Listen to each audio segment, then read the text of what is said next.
কিশোর গ্যাংয়ের যে বিস্তার এটি আসলে একা পুলিশের পক্ষে কঠিন হবে, কারণ এটা যদি সমাজ থেকে প্রতিরোধ আসে তাহলে এই কিশোর গ্যাংয়ের যে অপরাধ সে অপরাধ বিস্তারে প্রতিরোধে আমরা সহায়ক ভূমিকা পালন করবে।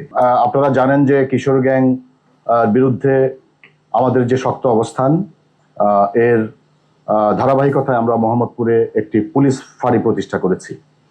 কিশোর গ্যাংয়ের তালিকা আমাদের কাছে আছে। আমরা কিশোর গ্যাং যারা গ্যাং লিড করে তাদের বিরুদ্ধে আমাদের তথ্য সংগ্রহ অব্যাহত আছে এবং তাদের বিরুদ্ধে আমাদের অভিযান অব্যাহত আছে।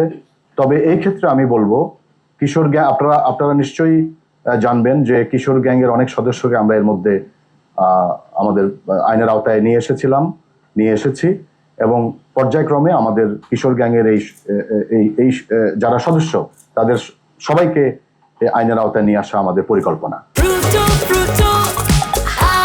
প্রাণ ফ্রুটো, সময় অসময় ফ্রুটোময়। তবে এই ক্ষেত্রে সামাজিক প্রতিরোধ প্রয়োজন, কারণ কিশোর গ্যাংয়ের যে বিস্তার এটি আসলে একা পুলিশের পক্ষে কঠিন হবে, কারণ এটা যদি সমাজ থেকে প্রতিরোধ আসে তাহলে এই কিশোর গ্যাংয়ের যে অপরাধ সে অপরাধ বিস্তারে প্রতিরোধে আমরা সহায়ক ভূমিকা পালন করবে। এজন্য আমার মনে হয় কিশোর গ্যাংয়ের যে অপরাধ সেই অপরাধ বিস্তারে জনগণ, সাংবাদিকবৃন্দ, পুলিশ আমরা সবাই মিলে একসাথে কাজ করতে হবে।